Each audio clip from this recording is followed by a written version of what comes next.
Hello YouTube, it's Ryan here with Hobbies of Man once again, and today we're going to be looking at another issue of Dark Knights of Steel. This one is issue number 8 of 12, so we're two-thirds of the way done with the story. And yeah, so the two previous issues, because they were kind of different, are kind of interesting. So in the previous issue, which was a short story collection, we learned a little bit about the youth of Bruce Wayne and Kal-El. The best story in that one was the last one, the third one, which was called King's Bane. It was the best one overall. The other two were okay, but they weren't that great.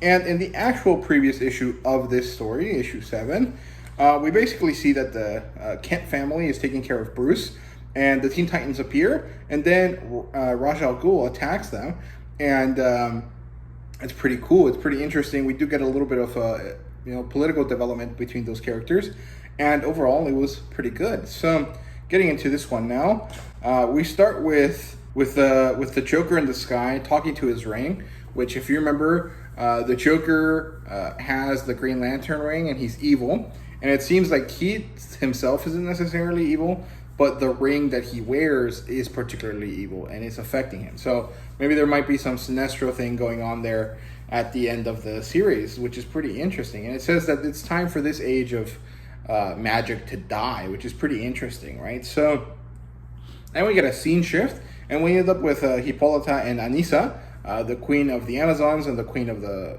Storm Kingdom, Lightning Kingdom, I don't remember the name of it.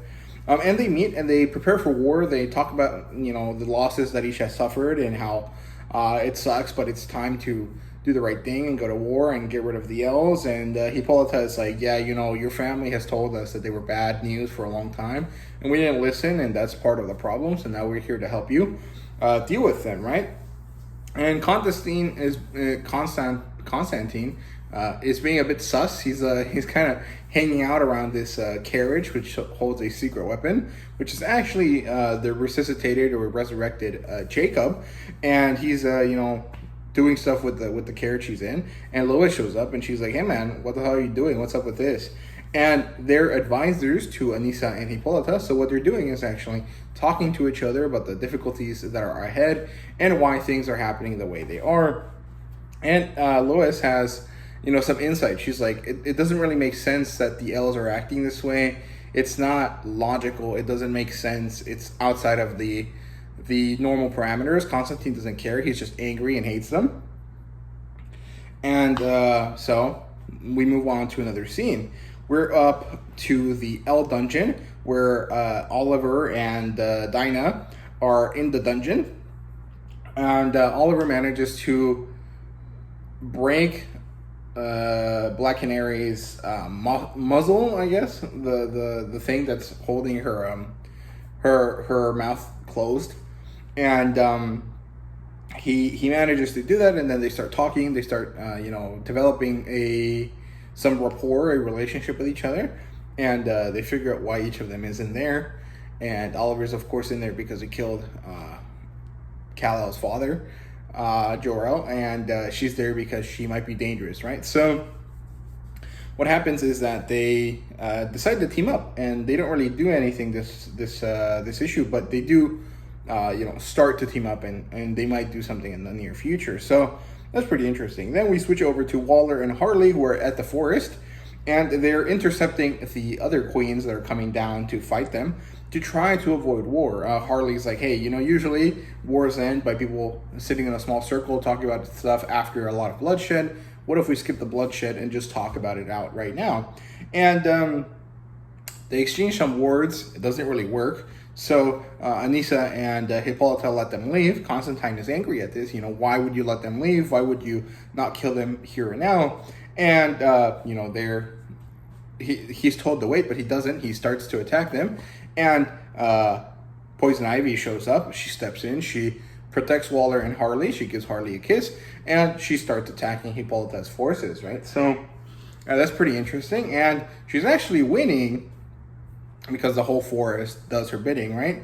But the Joker is in the sky watching from above, and the ring tells him that it's not time for those queens to die, and so he comes down, knocks the fuck out of Poison Ivy, and stops the attack. And so he's like, here you go, keep on moving. And then he dips. He's not part of their situation, which is pretty interesting. He doesn't join forces with them, which makes me think that he's the person that's been controlling everything from the background. He's been the one getting Oliver to kill people. He's been the one getting the Storm Kingdom to dislike the elves. He's been the one that has affected Zala's mentality, and that's why she attacked the Amazons, and she killed Jacob, I think. So yeah, I think he's behind everything, and it's pretty interesting if that's the case.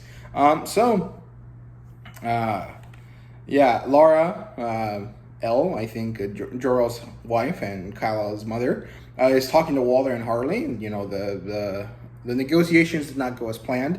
And so Walder and Harley prep for war. As they are about to battle, Zala and Diana step up. They're like, hey, you guys wait, we'll go talk to them. And they're trying to do another parlay situation, but Jacob, inside his carriage, actually starts drowning Zala from the inside. And no one knows why this is happening, because he's not actually... people haven't been told that he's still alive. And so, Zala is just getting murdered. And then no one knows what's going on. And then Lara shows up. She does this sort of sonic boom thing that manages to get Jacob to, stop concentrating on what he's doing. And so Zala manages to not drown anymore, right? And she steps in and she manages to kind of negotiate some sort of peace with Hippolyta, but then she turns evil. And I'm guessing this is the Joker again, because she says there's no fun in peace, and she cuts Hippolyta in half with her laser vision, which is crazy. And it was really, really wild. And of course, Diana yells out in anger and in sadness.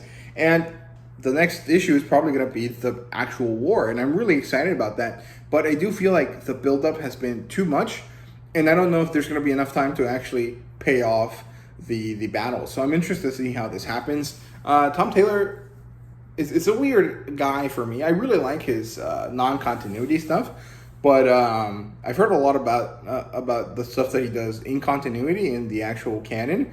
And I don't know if I like it. It just doesn't sound very interesting, but I'm not going to read it anyway, so it doesn't really matter to me.